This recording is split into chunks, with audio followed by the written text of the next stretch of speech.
हम चाहते हैं कि सरकार वीर सावरकर को भारत रत्न दे। ये शब्द मेरे नहीं हैं, बल्कि आरएसएस प्रमुख मोहन भागवत के हैं। वो आरएसएस जिसका नाम 2014 के बाद से सबके जबान पर बना रहा है, कभी अपने बयानों की वजह से तो कभी सरकार के समर्थन की वजह से। अक्सर लोग ये कहते हैं कि आरएसएस और बीजेपी का रिश्ता वो है कि अलग ही लेवल का है। कई लोगों का मानना है कि हमारे प्रधानमंत्री नरेंद्र मोदी जी हमेशा वही फैसला लेते हैं जो आरएसएस के प्रमुख मोहन भागवत कहते हैं। और अब इसी कड़ी में ये दावा एक बार फिर से खूब सुर्खियां बटोर रहा है और इस बार मामला कुछ और नहीं बल्कि वीर सावरकर को भारत रत्न देने की बात है। जी हां दोस्तों, दरअसल आरएसएस प्रमुख मोहन भागवत ने वीर सावरकर को भारत रत्न देने की मांग की है। इस मांग ने पूरे देश में तहलका मचा दिया है और विपक्ष ने इस पे सवाल उठाना शुरू कर दिया है, जिसमें भाई जगपात ने कईयों को अपने बयानों से निशाने पर लिया है। खैर क्या है पूरी खबर बताएंगे आपको अपनी इस रिपोर्ट में। नमस्कार, मैं फजा, स्वागत है आप सभी का 4PM न्यूज में। आज सत्ता की आंखों में आंखें डालकर पत्रकारिता करना मुश्किल हो गया है। हम पर मुकदमे से लेकर चैनल को बंद करने तक का दबाव बनाया जा रहा है। मुश्किल दौर है, लेकिन हम हार नहीं मानेंगे। इसलिए 4PM को ज्यादा से ज्यादा ज्वाइन करें और स्वतंत्र पत्रकारिता को जिंदा रखने के लिए जितना हो सके हमारा आर्थिक सहयोग करें। उम्मीद है कि आपके सपोर्ट से ये जंग भी हम जीत जाएंगे। दोस्तों, दरअसल संघ प्रमुख मोहन भागवत द्वारा वीर सावरकर को भारत रत्न देने की मांग को लेकर राजनीतिक बयानबाजी तेज हो गई है। इस पर कांग्रेस नेता भाई जगपात ने भी प्रतिक्रिया दी है और कहा कि जिन पर गंभीर आरोप लगे हों उन्हें भारत रत्न देने का विचार समझ से परे है। उन्होंने ये साफ किया कि देश के सर्वोच्च सम्मान का दर्जा बनाए रखना बहुत जरूरी है और इसे सिर्फ उन्हीं व्यक्तियों को दिया जाना चाहिए जिन्होंने अपना जीवन राष्ट्र या किसी बड़े उद्देश्य के लिए पूरी तरह से समर्पित किया हो। भाई जगपात ने कहा कि भारत रत्न सिर्फ एक सम्मान नहीं बल्कि 140 करोड़ भारतीयों की भावनाओं से जुड़ा हुआ एक अहम प्रतीक है। उन्होंने कहा कि अब तक यह सम्मान उन्हीं व्यक्तियों को मिला है जिन्होंने अपने जीवन में देश के लिए अपार योगदान दिया और समाज को बेहतर बनाने के लिए अथक प्रयास किए हैं। ऐसे व्यक्तित्व जिन्होंने अपने विचार, कार्य और जीवन को पूरी तरह से राष्ट्र और जनता की भलाई के लिए समर्पित किया हो, वही इस सम्मान के हकदार हैं। उन्होंने यह भी कहा कि अगर विवादित व्यक्तियों को यह सम्मान दिया जाता है तो इससे न सिर्फ देश की भावनाओं को ठेस पहुंचेगी बल्कि भारत रत्न के गौरव और उसकी गरिमा पर भी सवाल उठेंगे। भाई जगपात ने कहा कि सम्मान का मतलब सिर्फ नाम और प्रतिष्ठा नहीं बल्कि ये उन लोगों के आदर्श और योगदान का प्रतीक होना चाहिए जिन्होंने अपने जीवन को राष्ट्र सेवा के लिए समर्पित किया हो। उन्होंने जोर देकर कहा कि भारत रत्न जैसा सम्मान को राजनीतिक या किसी संगठन की प्राथमिकताओं के आधार पर नहीं दिया जाना चाहिए। इसका उद्देश्य हमेशा देश और जनता की भावना का सम्मान करना होना चाहिए। उन्होंने साफ किया कि सम्मान का दायरा सिर्फ राजनीतिक या संगठनात्मक लाभ के लिए सीमित नहीं किया जा सकता। भाई जगपात ने आखिर में कहा कि देश के नागरिकों की भावनाओं और सम्मान की गरिमा को हमेशा प्राथमिकता दी जानी चाहिए। ऐसे मामलों में सरकार और संबंधित संस्थाओं को सोच समझकर फैसला लेना होगा ताकि भारत रत्न का महत्व और सम्मान हमेशा बना रहे। आपको बता दें कि बयानों के बीच भाई जगपात ने कहा कि भारत रत्न से बड़ा कोई पुरस्कार नहीं होता। ये सम्मान न सिर्फ प्रतिष्ठा का प्रतीक है बल्कि पूरे देश की भावनाओं और सम्मान का दर्पण भी है। संघ प्रमुख देश के नहीं बल्कि अपने संगठन के प्रमुख हैं, इसलिए उनकी बातों को सीधे राष्ट्र की राय से जोड़ना सही नहीं होगा। वीर सावरकर पर लगे गंभीर आरोप और विवादास्पद आरोपों के बीच ये कहना कि उन्हें भारत रत्न दिया जाना चाहिए समझ से परे है। उनके मुताबिक देशवासियों के मन में ये सवाल उठेगा कि सम्मान की गरिमा और उसके आदर्शों का क्या हुआ।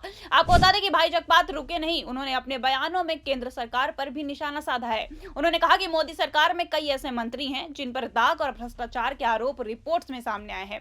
ऐसे माहौल में यदि विवादास्पद व्यक्तियों को भारत रत्न जैसे सर्वोच्च सम्मान से नवाजा जाता है तो ये न सिर्फ सम्मान की गरिमा को ठेस पहुंचेगा बल्कि देशवासियों के विश्वास पर भी सवाल उठाएगा। भाई जगपात ने स्पष्ट किया कि वो मुद्दे को राजनीतिक हवा नहीं देना चाहते, लेकिन ये फैसला सरकार का होगा और इसकी जिम्मेदारी जनता को जवाब देना होगा। आपको बता दें कि जगपात ने संघ प्रमुख के कार्यक्रम में अभिनेता सलमान खान की मौजूदगी पर भी प्रतिक्रिया दी है। उन्होंने कहा कि खेल, कला और मनोरंजन को राजनीति से अलग रखना चाहिए। उन्होंने चिंता जताई कि कलाकारों को धमकियां मिल रही है और हाल ही में फिल्म निर्माता रोहित शेट्टी के घर पर फायरिंग की घटना हुई। इसके साथ ही उन्होंने कहा कि गैंगस्टरों में कानून का डर नहीं दिख रहा है। उन्होंने याद दिलाया कि 1990 के दशक में अंडरवर्ल्ड का डर खत्म हुआ था, लेकिन आज हालात फिर से चिंताजनक होने जा रहे हैं। इस अवसर पर जोर दिया कि सुरक्षा और कानून व्यवस्था पर ध्यान देना बेहद जरूरी है। साथ ही आपको बता दें कि जगपात ने कहा कि संघ प्रमुख का 3 बच्चों बच्चों वाला बयान बिल्कुल अजीब है। उन्होंने कहा कि आज भारत की जनसंख्या दुनिया में पहले नंबर पे है। ऐसे समय में ये सवाल या फिर ये सलाह देना कि पूरी तरह गैर जिम्मेदार माना जाता है। भाई ने साफ कहा कि आज की महिलाएं पहले से ज्यादा असुरक्षित हैं और युवा खुद तय करने में सक्षम हैं कि कब और किससे शादी करनी चाहिए। ऐसे में किसी को ये तय करने का हक नहीं देना चाहिए। असम के मुख्यमंत्री हिमंता बिस्वा शर्मा के बयान पर भाई जगपात ने कहा कि सिर्फ आरोप लगाने से कुछ नहीं होता, सच्ची कार्रवाई होनी चाहिए। उन्होंने बीएमसी में रीतू तावड़े के मेयर बनने और घुसपैठियों के मुद्दे पर भी सवाल उठाए हैं। उन्होंने कहा कि सरकार चारों तरफ है, कानून भी लागू है, फिर बीते 12 सालों में कितने घुसपैठियों को बाहर किया गया, ये जनता को साफ बताओ। लोकसभा अध्यक्ष ओम बिरला के बयान पर भाई जगपात ने कहा कि संसद देश का पवित्र मंदिर है, लेकिन विपक्ष के नेता राहुल गांधी को बोलने नहीं दिया जाता। चीन जैसे गंभीर मुद्दों पर भी चर्चा नहीं होने दी जाती है। उनका कहना था कि लोकतंत्र में सबको बोलने का हक होना चाहिए और गंभीर मुद्दों पर चुप रहना ठीक नहीं है।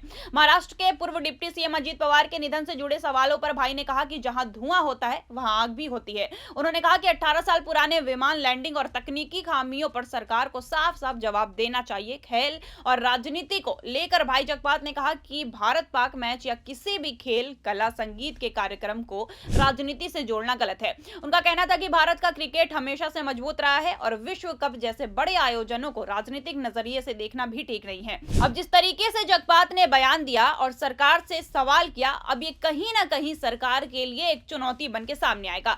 आपको बता दें कि भाई के बयानों में अगर सबसे ज्यादा कुछ सुर्खियां बटोर रहा है तो वो है कि वीर सावरकर को भारत रत्न देना। जी हाँ दोस्तों, दरअसल हाल ही में आरएसएस प्रमुख मोहन भागवत ने वीर सावरकर को भारत रत्न देने की बात कही थी। अब कहीं ना कहीं सवाल तो उठता है कि आखिर वीर सावरकर को भारत रत्न कैसे दिया जा सकता है, क्योंकि जिसके ऊपर इतने आरोप लगे हों उनको भारत रत्न देना क्या हमारे लिए शर्म की बात नहीं है। दरअसल आपको बता दें कि वीर सावरकर पर कई गंभीर आरोप लगे हैं। कहा जाता है कि उन्होंने अंग्रेजों से माफी मांगी और सेलुलर जेल से रिहाई पाने के लिए कई बार दया याचिका भी दी।